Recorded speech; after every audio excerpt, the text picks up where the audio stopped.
வணக்கம். ஸ்கிரீன்ல தெரியற கொஸ்டினை பார்த்துக்கோங்க. வழக்கம் போல தான் ஆன்சர் ஒன்று செலக்ட் பண்ணுங்க. கரெக்டா இருக்குதா இல்லையாங்கிறத பார்க்கலாம்.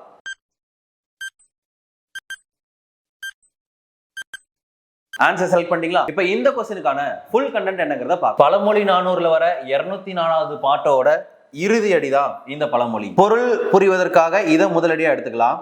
அந்தன் அருவி மலைநாட. இதோட பொருள் அழகிய குளிர்ச்சியான அருவிகள் விழக்கூடிய மலைநாட்டின் தலைவனே. அந்த மலைநாட்டின் தலைவனுக்கு அறிவுரை சொல்றாங்க.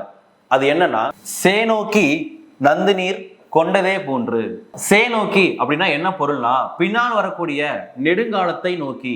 நந்து நீர் கொண்டதே போன்று. நந்தன் இங்க குறிப்பிடப்படுவது நத்தையர். அந்த நத்தை என்ன பண்ணுனா, பின்னால தண்ணீர் கிடைக்காத காலத்துல உதவியா இருக்கும் பொருட்டு என்ன பண்ணுனா, நீரை சேமிச்சு வைக்குமாமா. அப்படி ஒரு பண்பு இருக்கு அதுக்கு. அது போல மலைநாட்டின் அரசரே, நீங்களும் என்ன பண்ணுங்க, தந்தம் பொருளும் தன்னுடைய செல்வத்தையும் தமர்கன் வளமையும் தன்னுடைய உறவினர்களோட வளமையும். முதல்ல நீங்க என்ன பண்ணுங்க அப்படின்னா, உங்களுடைய பொருளையும் அப்புறம் உங்களுடைய சுற்றத்தினரோட பொருள் வலிமையையும் முந்துர நாடி புறந்தரல் ஓம்புக.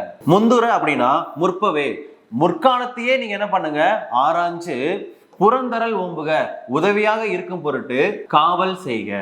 அதாவது இந்த பாட்டுல சுருக்கமா என்ன சொல்ல வராங்கன்னா, ஒரு நத்தை எப்படி பிற்காலத்தில் தனக்கு தண்ணீர் தேவைப்படுங்கிறத அறிந்து முன்னாடியே சேர்த்து வச்சுக்குதோ, அதை போலவே அரசரை நீங்களும் தொலைநோக்கோடு பொருளாதார வலிமையை திட்டமிடுங்க. அதுதான் ஒரு அரசரோட கடமை அப்படின்னு சொல்லுது. இப்ப இந்த கொஸ்டினுக்கு ஆன்சர் பண்ணிடலாமா? தேனோக்கி நந்து நீர் கொண்டதே போன்று என்ற பழமொழி உணர்த்தும் பொருள் நத்தை போல சேமிக்க. இப்படி தொடர்ந்து நிறைய பழமொழியோட பொருள் பார்க்க போறோம். So keep in touch.